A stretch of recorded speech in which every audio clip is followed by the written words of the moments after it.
Hello everyone. Today we will discuss about framework of critical path method. So there are some important steps for design a CPM or PERT network. So first define the project and all of its significant activities or task. The project should have only a single start activity and single finish activity. So develop the relationship among the activities, decide which activities must precede and which must follow others. Draw the network connecting all the activities. Each activity should have unique event numbers. Dummy arrows are used where required to avoid giving the same numbering to two activities. Then assign time and or cost estimate to each of activities. Compute the longest time path through the network. This is called the critical path. Later we will discuss the critical path method and what is critical path in this method, and use the network to help plan, schedule, monitor and control the project.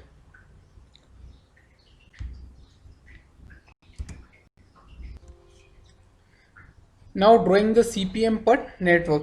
This is the common step for both CPM and PERT network. So each activity in a CPM or PERT network is represented by an arrow symbol. So each activity is start and succeed by an event represented as a circle and numbered. So we can see in the diagram at event 3 we have to evaluate two predecessor activities. So activity 1 to 3, we can also say activity 1 3 and activity 2 to 3, both of which are predecessors activities. So activity 1 3 gives us an earliest start of 3 weeks at event 3.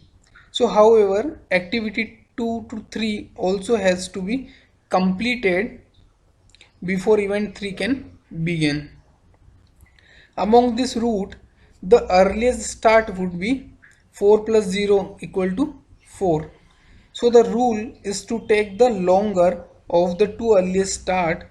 So the earliest start at event 3 is 4.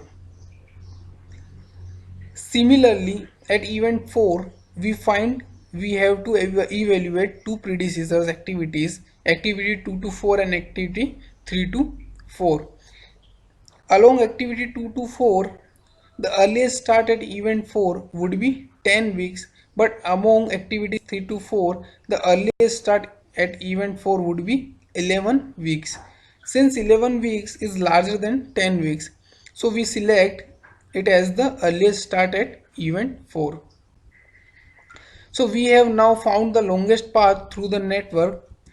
So it will take 11 weeks among activity 1 to 2 and 2 to 3 and 3 to 4. So this is the critical path of for this network. So the network information of critical path method. So we have already discussed and studied the drawing of CPM and PERT and calculation of the network in our classroom. So here we will discuss some importance of this network. So critical path method charts are similar to PERT charts. In CPM chart, the critical path is indicated. So a critical path consists that set of dependent tasks which together take the longest time to complete. Although it is not normally done, a CPM chart can define multiple equally critical paths. Tasks which fall on the critical path should be noted in some ways so that they may be given special attention. So one way is to draw critical path task with a double line instead of a single line. Tasks which fall on the critical path should receive special attention by both the project manager and the personnel assigned to them. The critical path for any given method may shift as the project progress. So this can happen when tasks are completed either behind or ahead of schedule, causing other tasks which may still be on the schedule to follow the new critical path. So a Gantt chart is a matrix which listed on the vertical axis all the tasks to be performed. We have already discussed about the Gantt chart in our previous video. So the horizontal axis is ahead or headed by columns indicating estimated task duration, skill level needed to perform the task, and the name of the person assigned to the task, followed by one column for each period in the project's duration. So each period may be expressed in hours, days, weeks, months, and other time units. So in some cases, it may be necessary to label the period columns as a period 1, period 2, and so on. So the graphics portion of the Gantt chart consists of a horizontal bar for each task connecting the period start and period ending columns.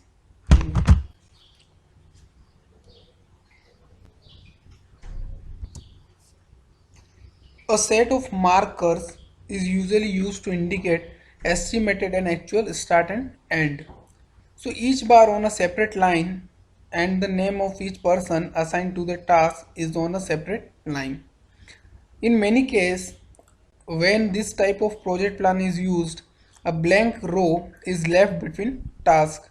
When the project is underway, this row is used to indicate process or progress indicated by a second bar which start in the period column when the task is actually started and continue until the task is actually completed. So comparison between estimated start and end and actual start and end should indicate project status on a task by task basis.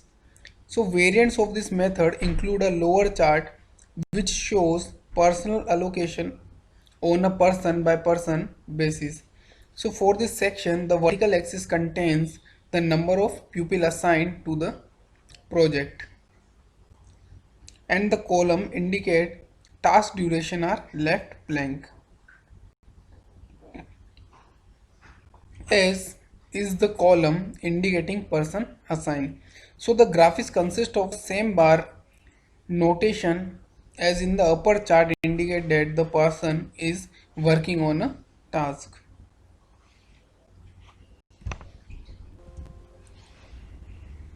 So through this video we can understand the network diagram of critical path method using Gantt chart, and we can also understand some importance and method of Gantt chart. So in the next video we will also discuss the basics of drawing for PERT. So thanks for watching this.